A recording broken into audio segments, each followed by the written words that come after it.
Hello दोस्तों, आपका एक बार फिर से स्वागत है उद्देश्य क्लासेस में। दोस्तों आज की वीडियो में हम देखने वाले हैं कोणों से रिलेटेड यानी कि एंगल से रिलेटेड जो क्वेश्चन बनते हैं। जैसे कि बहुत सारा इसमें कन्फ्यूजन होता है, एकांतर कोण क्या है, संगत कोण क्या है, शीर्षाभिमुख कोण क्या है, अंतः एकांतर कोण, उसके बाद में बाह्य एकांतर कोण। तो इसमें कन्फ्यूजन होता है, तो इसी के बारे में देखेंगे। और आपको अगर एक एंगल दिया हुआ है तो उसके आधार पर, उसके बेस पर कितने तरीके से हम और कोणों को निकाल सकते हैं, इसके बारे में हम सीखेंगे। तो चलिए देखते हैं। सबसे पहले हम, अगर मान लीजिए आपको दिया हुआ है किसी प्लेन पर दो समांतर रेखाएं दी हुई हैं, ये दोनों समांतर रेखाएं हैं एक दूसरे के, इनको कोई तिर्यक रेखा काटती है, तो इसमें कितने प्रकार के एंगल बनते हैं इसको हम देखते हैं। तो यहाँ पर देखिए, सबसे पहले हम देखेंगे एकांतर कोण। एकांतर कोण यानी कि इसको इंग्लिश में कहेंगे अल्टरनेट एंगल।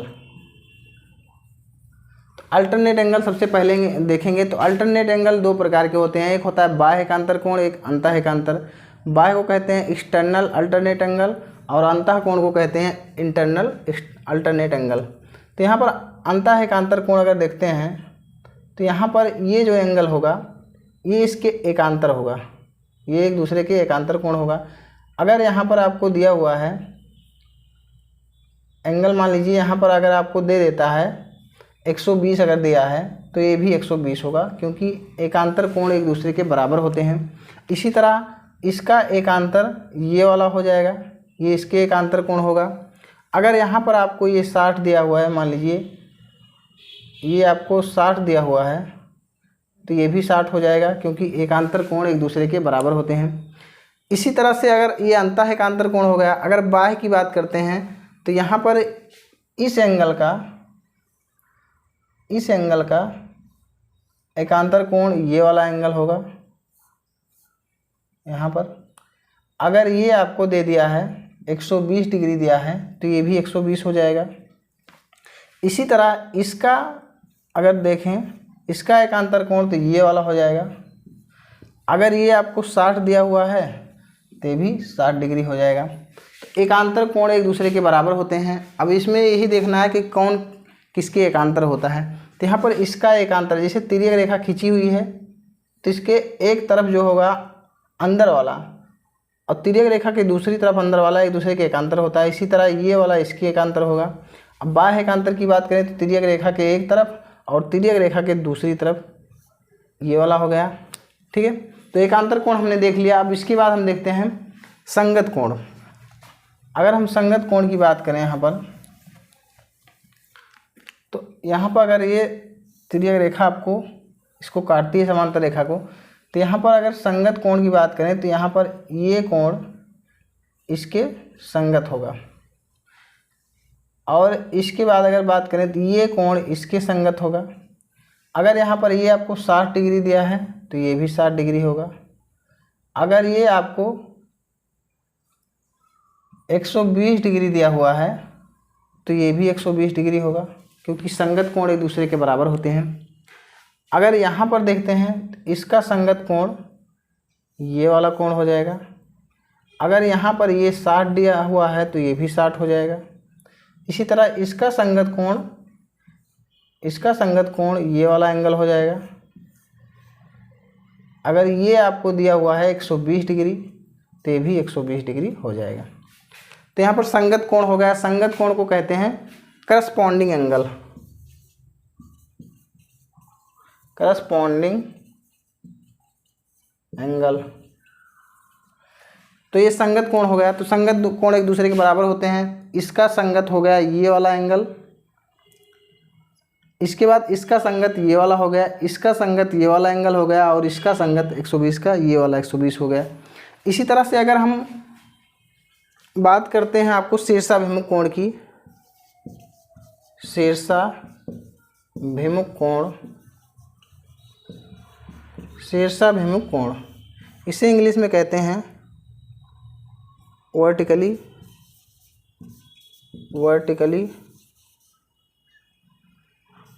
Opposite angle. तो शीर्षाभिमुख कोण यानी वर्टिकली अपोजिट एंगल, इसको अगर देखते हैं तो ये जो कोण होता है, ये वाला एंगल ये इसके शीर्षाभिमुख होता है। मान लीजिए यहाँ पर हम दूसरा फिगर बना देते हैं। ये मान लीजिए आपको दो लाइन खींची हुई है, यहाँ पर समांतर रेखा खींची हुई है। अगर इसको एक तिर्यक रेखा काट रही है तो यहाँ पर जो ये वाला एंगल होगा इसके शीर्षाभिमुख होगा और ये वाला एंगल इसके शीर्षाभिमुख होगा, यानी कि शीर्षाभिमुख कोण एक दूसरे के बराबर होते हैं। अगर ये 60 डिग्री दिया हो तो ये भी 60 होगा। अगर यहाँ पर आपको ये मान लीजिए 50 डिग्री दिया हुआ है तो ये भी 50 डिग्री होगा, क्योंकि शीर्षाभिमुख कोण एक दूसरे के बराबर होते हैं। इसी तरह से ये वाला एंगल, यहाँ पर ये वाला एंगल जो दिया हुआ है इसके शीर्षाभिमुख होगा और ये वाला यहाँ पर इसके शीर्षाभिमुख कोण होगा। तो ये दोनों शीर्षाभिमुख कोण हुए, ये इसके शीर्षाभिमुख हुआ, तो ये आपस में बराबर होते हैं। इसी तरह से अब हम देख लेते हैं कि यहाँ पर आपको दिख रहा होगा, यहाँ पर सब एंगल लिख दिए हैं। तो यहाँ पर देखिए ये इसके बराबर है, तो शीर्षाभिमुख कोण है। अब हम देखते हैं अगर एक एंगल आपको दिया हुआ है तो उसके माध्यम से हम सारे एंगल को कैसे निकाल सकते हैं। यहाँ पर आपको इस तरह से दिया हुआ है। अगर मान लीजिए आपको ये 50 डिग्री दिया हुआ है तो इसके माध्यम से अगर मान लीजिए आपको ये एंगल पूछ लेता है, ये वाला पूछ लेता है या ये वाला पूछ लेता है, कोई पूछ लेता है आपसे, तो आप कैसे निकाल सकते हैं उसके माध्यम से। तो देखिए यहाँ पर कई तरीके हैं इसको निकालने के। यहाँ पर आपको इसको 50 दिया हुआ है तो इसका एकांतर कोण यहाँ पर ये होगा 50। अगर ये वाला निकला है तो इसको भी निकाल सकते हैं, क्योंकि ये एक सीधी रेखा है। अगर यहाँ पर एक सीधी रेखा है, रुजु रेखा है, तो इस पर 180 डिग्री का कोण बनता है। क्यों? क्योंकि ये पूरा 360 होता है तो इसका आधा 180 होगा। तो यहाँ पर इस पर पूरे पे 180 बन रहा है। 180 में ये 50 दिया हुआ है तो ये बचा हुआ पार्ट कितना होगा, तो 180 में से 50 घटाएंगे तो 130 आएगा। यहाँ पर 130 इसको निकाल सकते हैं। अगर ये 130 है तो ये भी 130 होगा, क्योंकि ये शीर्षाभिमुख कोण है। अगर ये 50 है तो ये भी 50 होगा, क्योंकि ये शीर्षाभिमुख कोण है। इस तरह से यहाँ निकाल सकते हैं।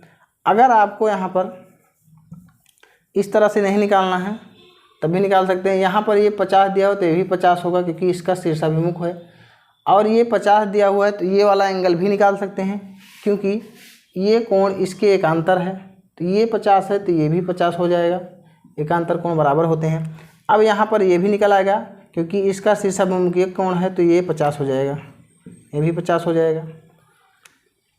इसके बाद एक और तरीके से आप निकाल सकते हैं। ये 50 दिया हुआ है तो ये पूरा 180 होता है, तो 50 ये दिया हुआ तो 130 बचा हुआ है, 130 हो गया। और एक चीज़ और ध्यान देना है आपको, देखिए तिर्यक रेखा है, इसके एक ही ओर के अंतः कोण एक ही ओर है, तिर्यक रेखा के इधर और अंतः है, ये दोनों तिर्यक रेखा के एक साइड में है और अंदर में है, इन दोनों रेखाओं के। इन दोनों का योग जो होगा हमेशा 180 के बराबर होगा। अगर ये वाला एंगल आपको दिया हुआ है तो ये निकाल सकते हैं, क्योंकि पूरा 180 होता है, यहाँ पर 130 दिया हुआ है तो ये 50 हो जाएगा। इस तरीके से भी निकाल सकते हैं। आपको ये भी रूल याद रखना है कि तिर्यक रेखा के एक ही ओर के अंतः कोणों का योग 180 होता है और तिर्यक रेखा के एक ही ओर के बाह्य कोणों का योग भी 180 होता है। जैसे कि यहाँ पर आपको अगर ये दे दिया है, यहाँ पर 130 दे दिया है, आपको 130 डिग्री है, तो ये आपको इधर देखना है कि तिर्यक रेखा के एक ही ओर के बाह्य कोणों का योग 180 होता है। 130 ये है तो ये 50 हो जाएगा यहाँ से। तो ये इस तरह से भी निकाल सकते हैं। तो उम्मीद है तरीका आपको समझ में आया होगा। कहीं भी आपको इस तरह से अगर देता है, कहीं भी त्रिभुज है, उसके बाद में आपको दिया आयत है, कहीं भी इस तरह से निकालना होता है एंगल, तो वहाँ फंस जाता है, तो इसमें दिक्कत हो जाती है। कौन किसके संगत है, एकांतर है, शीर्षाभिमुख है। तो ये अगर आपको पता रहेगा बेसिक तरीका तो आप आसानी से वहाँ से एंगल को निकाल सकते हैं। तो हमें उम्मीद है आपको ये तरीका समझ में आया होगा सब। उसके बाद में अगर आपको वीडियो अच्छा लगा हो तो लाइक कीजिए और चैनल पर नए हैं तो सब्सक्राइब कर लीजिए। और अब मिलते हैं किसी नेक्स्ट वीडियो में। धन्यवाद।